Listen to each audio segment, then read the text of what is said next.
Écoute, j'ai une question pour toi. Pourquoi Jésus est né dans une étable? Si tu as des révélations, des choses comme ça, n'hésite pas à mettre en commentaire. Moi, je vais te partager juste ce que je crois. Euh, Déjà, on repart du principe, Jésus est le Fils de Dieu. Il est celui qui est annoncé, il est celui qui est prévu avant tous les âges. Il est la première création de Dieu et rien n'a été créé sans lui. Et là, il arrive sur terre et il n'y a même pas une petite chambre pour lui dans l'hôtel, dans un hôtel. Il y a rien. Genre, celui qui est prévu, celui qui est né d'une vierge, celui qui a été annoncé par tous les prophètes, celui qui est venu pour sauver le monde, arrive et il n'y a même pas une chambre pour l'accueillir. Et là, tu dis, what? C'est quoi ce délire?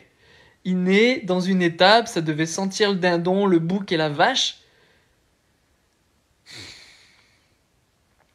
Pourquoi? Pour moi, j'ai l'impression que ça fait référence à nous. Tu vois, parce que le Fils de Dieu est né d'une femme vierge. Il est né dans une étable. Mais le but du Fils de Dieu, c'est qu'il est mort, qu'il est ressuscité. D'accord? Et aujourd'hui, il vient pour habiter en tous ceux qui le veulent.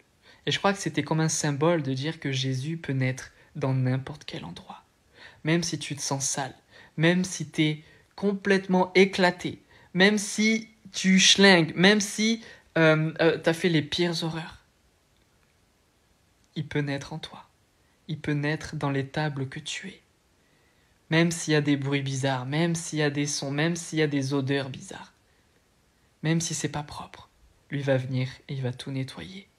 Ça, c'est la première révélation. Et la deuxième, c'est que dans ce monde, on est trop occupé, on est full, tu vois, on est busy, on est rempli de plein de choses. Donc il n'y a pas la place pour lui. Et Dieu trouve toujours une manière de permettre à son fils d'avoir un endroit, d'avoir un espace pour que lui fasse son œuvre. Et avec Jésus dans nos vies, on est déjà rempli, comme je disais. Le but, c'est pas qu'on lui fasse une petite place dans notre cœur. L'objectif, c'est qu'il devienne notre vie. L'objectif, c'est qu'on échange notre vie avec la sienne, qu'il devienne notre vie complète. Complète. Alors je t'encourage aujourd'hui à lui dire, Jésus, viens dans ma vie. Toi, t'as pas peur de ma noirceur, t'as pas peur de mes problèmes.